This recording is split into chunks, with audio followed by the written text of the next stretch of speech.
Alright, so listen. You and I have different relationship with Lang, right? 100%. Now, I'm gonna just tell you what I'm thinking, because I'd rather leave everything on the table than not. Because we can talk man to man about this shit. Yeah. Please be direct as much as possible if you can. The entirety of Cypress before the split was, let's just say, you know, I was fucking grilled 24/7 by the Dons, mainly Lang, 24/7. Okay, so my fucking outlook on this guy is not that he's a soft piece of shit who deserves nothing and no one should care about him. It's that I'm currently seeing this guy who has fucking helped mold me into a hard motherfucker, and I'm seeing him walk around in self-pity, fucking shedding a fucking tear in front of a fucking doctor, whittling his own fucking cane, and it's just disgusting to see. Okay? Now, do I fucking hate him? Obviously not, Saab. You fucking know me. I love the guy. I'll always fucking love the guy.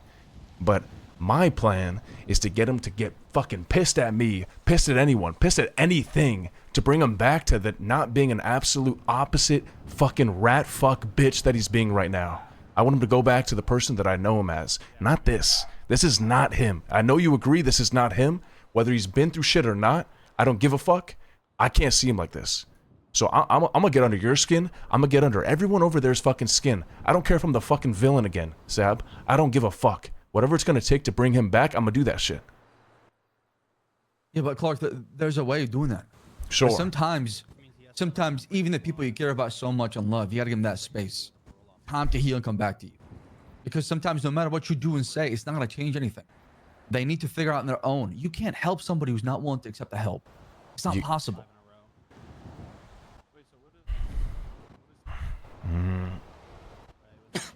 I mean, listen, I'm a fucking try either way, right? I've known this man for almost a decade now. Okay, we've been through trials and tribulation before in the past.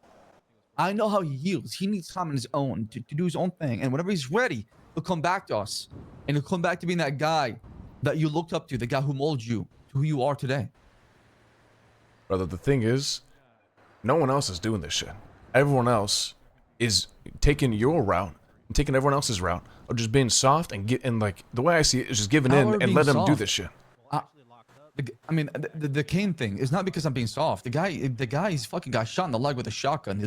Brother, I don't care. I don't care if your fucking RPG blows up on his goddamn feet. I expect to see Lang walk around and sprinting everywhere to go. He bleeds like the rest of us. He's not a Brother, god, man. I get that. That's not the point. I get that. I want you to understand. I'm being, you know, honest, fucking vulnerable, whatever the fuck. That's how that's how I see the guy, and I know how you see the guy. But like, I gotta try something different, man. I gotta try something different because whatever's happening already, I don't fuck with it. I get it. It's a way of going about shit. That's not how I go about things, especially not with Lang. Clark, you don't think he knows that? We're talking about, this is Lang Buddha we're talking about. You don't think he knows how people see him and view him and his image and reputation, everything about that? But he needs to do this on his own for things to go back to being normal, for things to heal, to move forward. Brother, if you build that wall around him, if you cannot penetrate those walls unless you give it time for things to soften up a little bit. Then you look for the opportunity to do so. Trust me, there's a time and place for everything. I've known the man way too long to know when to push and when to pull. Look, listen, here's the thing. I believe that.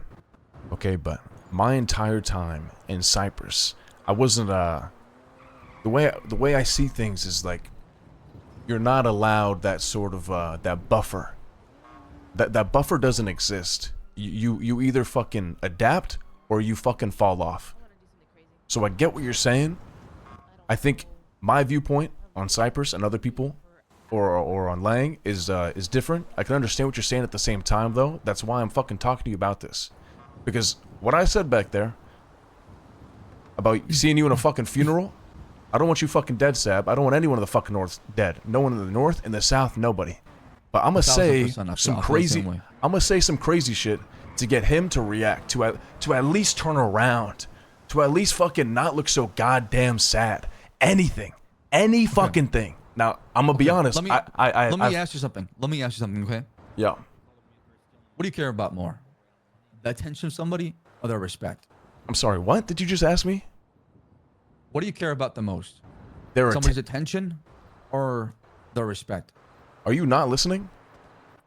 I am listening. I'm asking you. I feel like you're not listening at all. If you just ask me if I give a fuck about his attention, that's when I say turn around, I mean show a different side of him that's not being soft as fucking baby shit. I don't mean look at me, father. You mean soft as baby shit. That's what I'm saying. What are you talking about, though, Clark, as far as that? I just explained it. I don't see this guy wallowing in his fucking tears. For the last fucking year, I haven't seen that shit. Your perspective is he can't show any sign of weakness at all, not even remotely. Saab. Now, I'm not saying this like as a jab or anything like that. I swear to God, it's just perspective. Pre-split, my answer is no. I understand. I was talking to Leah. She was like, you know, we got real close. It's like a family. I get that, and I appreciate that. But that's never how Cypress has been. Now, that's never how Cypress was pre-split. So the way I see Lang is going to be different. It's no more, no less. It's no more or no less. I get that. I'm not saying it's more. Why he's doing that? Okay, ask yourself, why is he putting himself through all these trials? Why is he going through all these? He's probably going through it. I get that. He didn't have to do this. He did not have to do this. Why did he do it? Ask yourself that question. Why? I know the fucking answer because he's fucking going through it. He said it himself in the fucking docket. You know, paying for my sins. Now, do I want him to see him sad and shit like that? Obviously not. There's more to it too as well. I mean, if I'm missing anything, enlighten me, man. I got no fucking, I got no ego to this shit. I'm telling you everything on the sleeve for a reason. He's trying to protect his family, the people he cares about. Cypress, no Cypress. What? The people close to him.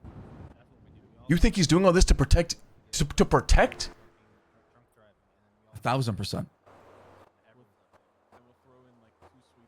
Okay, how does that make sense? He's taking the fall for it, for everything. He's putting all the attention on himself. In reality, we share the same sins that he shares. We should be with him inside prison with him too as well. So then why didn't anyone say anything? Because he wanted to do this on his own. He wanted to protect he felt Cypress. Responsible for the whole thing. So instead of just having everybody else bear the burden, he decided to take it on his own.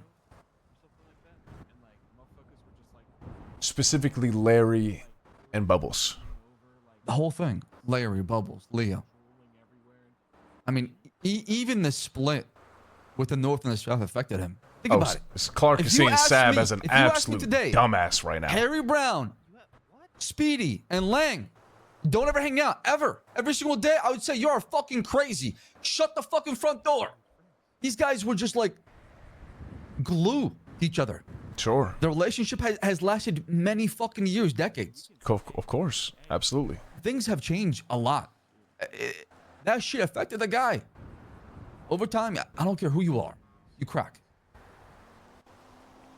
I mean, listen. Most of that, the protecting, I'm gonna be honest, I don't fully see that. But I do. Maybe one day you will. Hey, maybe maybe one day you'll realize it's not that. Maybe one of us is wrong. Maybe both of us are wrong. It doesn't fucking matter. What matters is I think you're right on the last part. I think everyone has their fucking breaking point. Now, I've never seen Langs. Maybe you have. Maybe you have. I have. You brother, know, I'm sure you have. Rock bottom so many times, as boys. But did it look like this, man? On the side of the fucking street begging fucking a coin. So we can meet and. Did it look like this? It looked worse than this. Jesus. We used to beg, Clark. There's no way that's true. Things were bad. Clark is at this point boys became just playing along. Boys. I've been through the highs and lows with Lang. That's why North made him soft. Clark is convinced. I know that every single guy, you know, or every single person, you know, is different when they deal with fucking trauma or whatever. I want you to understand that I'm listening to your point of view, and I'm gathering your perspective, and I get what you're saying. I hope you're doing the same, Saab, because I care about you, and I care about everyone in the North. I know you do. I know you didn't, you know, we've known each other for a while, but pre-split, you didn't really know me. And I'm sure post-split you heard a lot about me. Now, I'll say what I said before. I don't give a fuck if people hate me, and it helps them live on in their life, and everyone needs a villain. Yeah, everyone needs something to... I know, but you don't have to be that villain always. Be that necessary villain, sure. That's what I'm saying. Don't feel like you have to be the villain. What I'm saying is necessary villain, Saab. Because I told every single person here, every single person, when the split happened, whether you go to the north or you stay in the south, it does not matter. You may not see me as your underboss, and I will grow to accept that, and I understand that. But I will see you as someone I will always take care of. I will always go out of my way to take care of. I said that to you. I said with respect. I choose an underboss. I said that to every single person, and I hope they carry that. I hope they believe me when I say that. But I believe you, and I heard you loud and clear. Like I said, there should be that respect. To me, I show respect to every single Cypress member. Doesn't matter if you're north or south. Obviously, you know, underboss. If you're a don, you get a little bit more respect. Of hierarchy, of course. Yeah, but you know,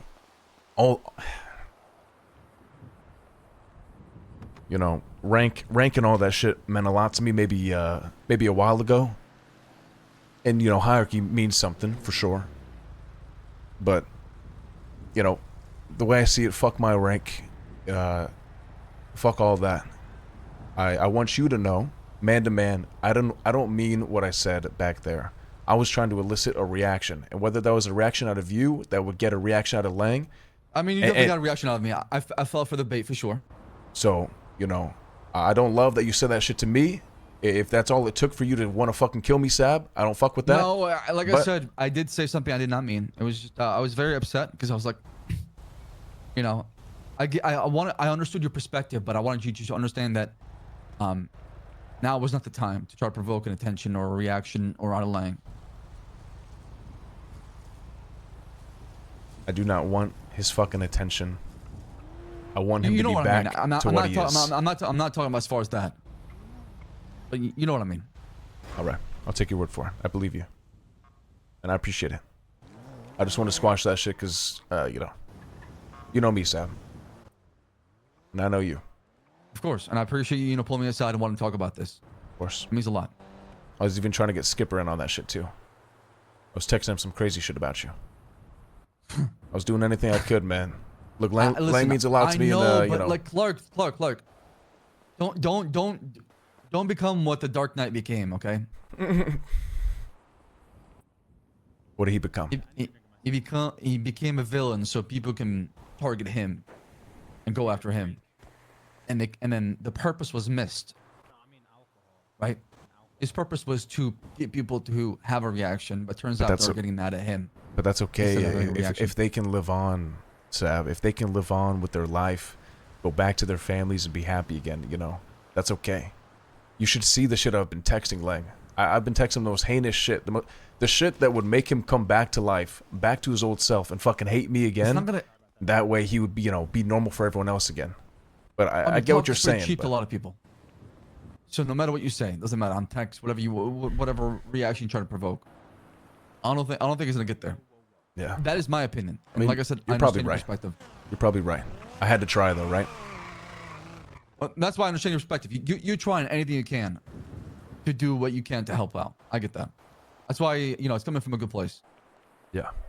But I appreciate you hearing me out, and I get what you're saying as well. You guys Gucci?